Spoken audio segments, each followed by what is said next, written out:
Hey, what's up? This is Chris. And this is Cove. And we are 2/5 of the band Saosin, and you're watching SD Entertainer. On September 8th of this year, 2009, we have a new record coming out. It's called In Search of Solid Ground. And a little bit about the recording process of that record. We went with a little bit of different route than we did on the last one. We chose to try and do as much as we could on our own. And we succeeded on tracking quite a few songs by ourselves. And we also worked with a producer by the name of Butch Walker, who was a hair metal guy. He also worked with Avril Lavigne. Pink.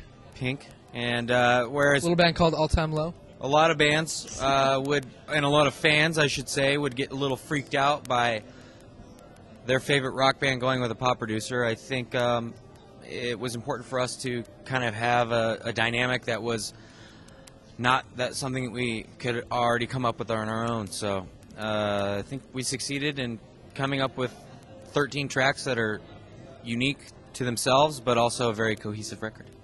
Oh, the reason why we named the record In Search of Solid Ground, starting with a question for you, was because the entire record was... the process of making it was so kind of all over the place that, after every little, glitch that we had in the process, it just seemed like there was something else that was a lot bigger that we had to hurdle. So we, weren't really sure what was going to come around, come around the corner every time we turned it.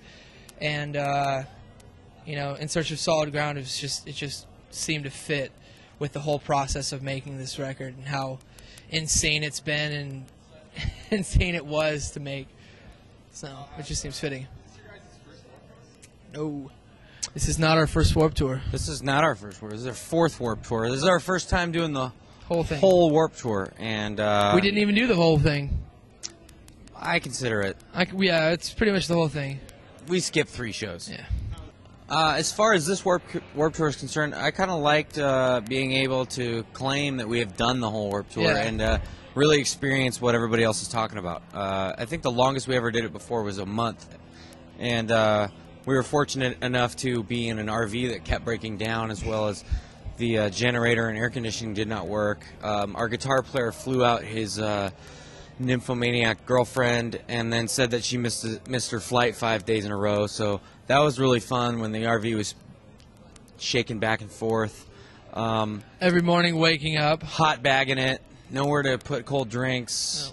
No. Refrigerator that was miserable. broke. Yeah, refrigerator broke. The shower didn't work.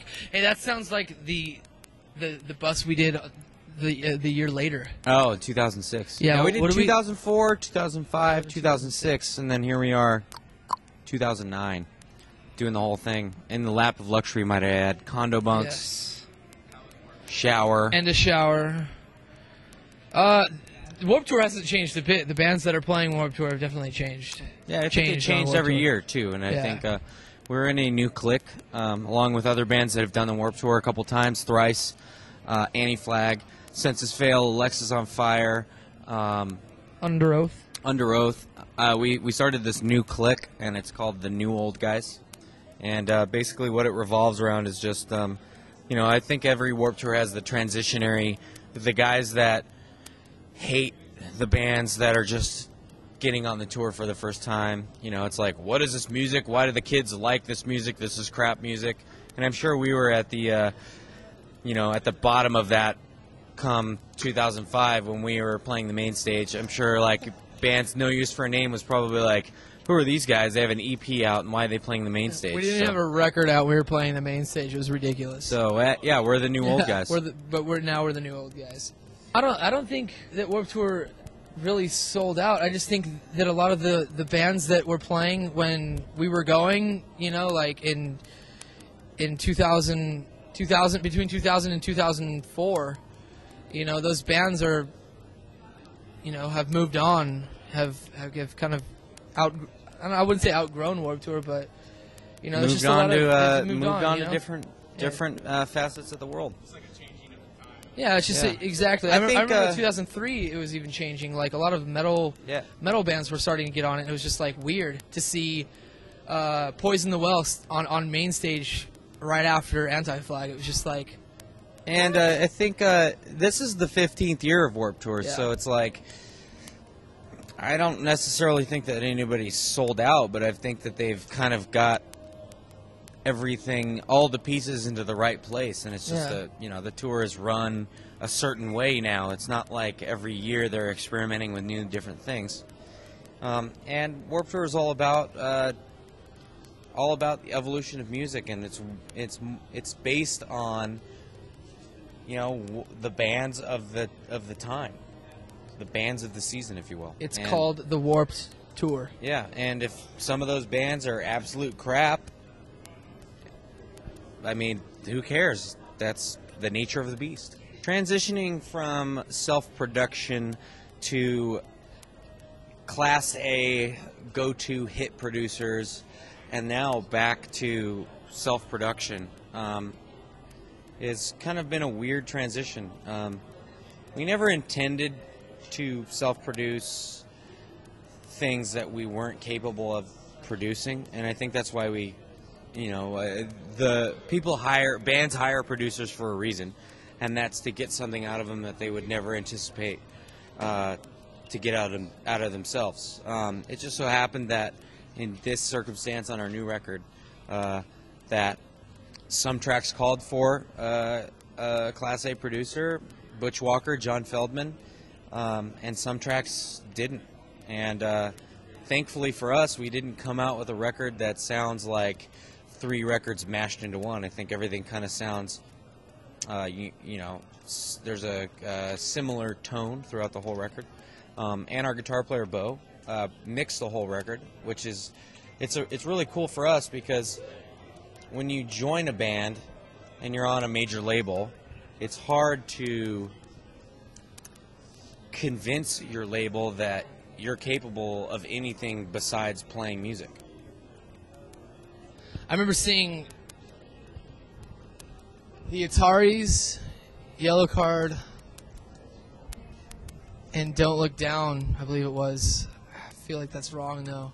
Or Autopilot Off or something like that. Some might say that those are pretty bad bands. Yeah, but check this out. I remember seeing them play Soma when Len was just like packing the house.